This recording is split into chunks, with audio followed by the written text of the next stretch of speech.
Tunisia దేశంలో ఒక అతి పురాతనమైన సంఘ కట్టడాల్ని మీకు చూపించాలని ఇష్టపడతా ఉన్నాను.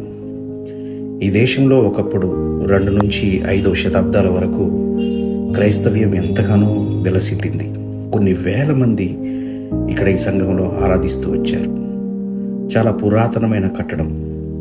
ఇక్కడే ఈ దేశంలోనే కొత్త నిబంధన 27 పుస్తకాలు కెనాన్ కూడా జరిగింది.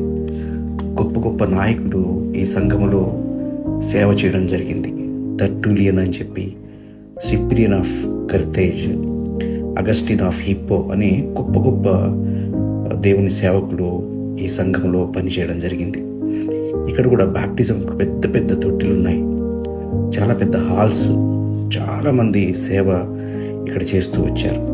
అసలు నార్త్ ఆఫ్రికాలోనే ఒక క్రైస్తవ అత్యంత బలమైన కేంద్రంగా ఉండింది 630 వరకు.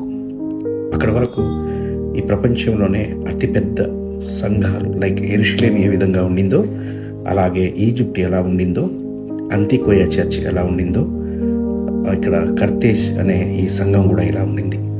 ప్రపంచంలో అత్యంత పెద్ద సంఘాల్లో ఇది ఒకటి. ఎప్పుడైతే ఇస్లాం మతం ఈ దేశంలోనికి ఎంటర్ అయిందో, అక్కడ వారు చేసిన యుద్ధాలకు ఇక్కడున్న ప్రజలందరూ ఇస్లాం మతంలో కన్వర్ట్ అవ్వడము, ఇక్కడ సంఘము నామరూపాలు లేకుండా అయిపోయింది. ఇప్పుడు ఈ దేశంలో 99% మంది ముస్లిం ప్రజలుగా ఉన్నారు. ఈ దేశం మొత్తం మీద కేవలం 4,000 మంది క్రైస్తవులే ఈరోజు ఉన్నారు. వారు కూడా ఎప్పటి నుంచో భక్తిలో ఉన్నవారు. ఈ దేశంలో సువార్త ప్రకటించడానికి చాలా అనుకూలమైన అవకాశాలు ఉన్నాయి. ఈ దేశంలో ముస్లిం దేశమైనా కూడా ఈ దేశము ఒక మత స్వాతంత్రం కలిగిన దేశంగా ఉంది. కానీ సమస్య ఏంటంటే ఈ దేశంలో సువార్త ప్రకటించడానికి ఆసక్తి కనపరిచేవారు కనబడడం లేదు. ఇక్కడ ఈ గోడలు లేదా ఈ పునాదులు చూసి బాధపడడం లేదు, కానీ ఈ దేశంలో ప్రజలందరూ నిత్య జీవం లేని వారుగా ఉన్నారు. వారి కొరకు భారంతో ఈ ట్యునీషియా దేశంలోని ఈ సంఘ పునాదులను మీకు చూపించడానికి వచ్చాను. సంఘం అంటే కట్టడాలు కాదు. ఇది కూలిపోయిన విశ్వాసులుంటే బాగుండేది. ఇది కూలిపోయింది. అదేవిధంగా దేశంలో విశ్వాసులు లేకుండా అయిపోయారు. అందుకే మై డియర్ ఫ్రెండ్స్, కొత్త నిబంధన 27 పుస్తకాలు ఉండాలని నిర్ణయించిన సంఘాల పరిస్థితి ఇలా ఉంది. ఈ రోజున ఆ బైబిల్ చదువుకొని మనం మేలు పొందుతున్నాము. అయితే ఆ దేశాల పరిస్థితి ఇలా ఉంది.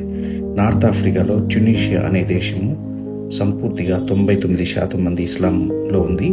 దీని కొరకు మనం ప్రార్థించాలి. అవకాశం ఉంటే మీ సమీప భవిష్యత్తులో మీ బిడ్డల్ని ఈ దేశానికి పంపించవచ్చు. ఈ దేశంలో సువార్త కొరకు వారు అక్కడ బ్రతకొచ్చు. దేవుడు ఈ మాటల ద్వారా మిమ్మల్ని చేరుకొని ప్రార్థించేవారుగా మార్చునుగాక. ఆమేన్.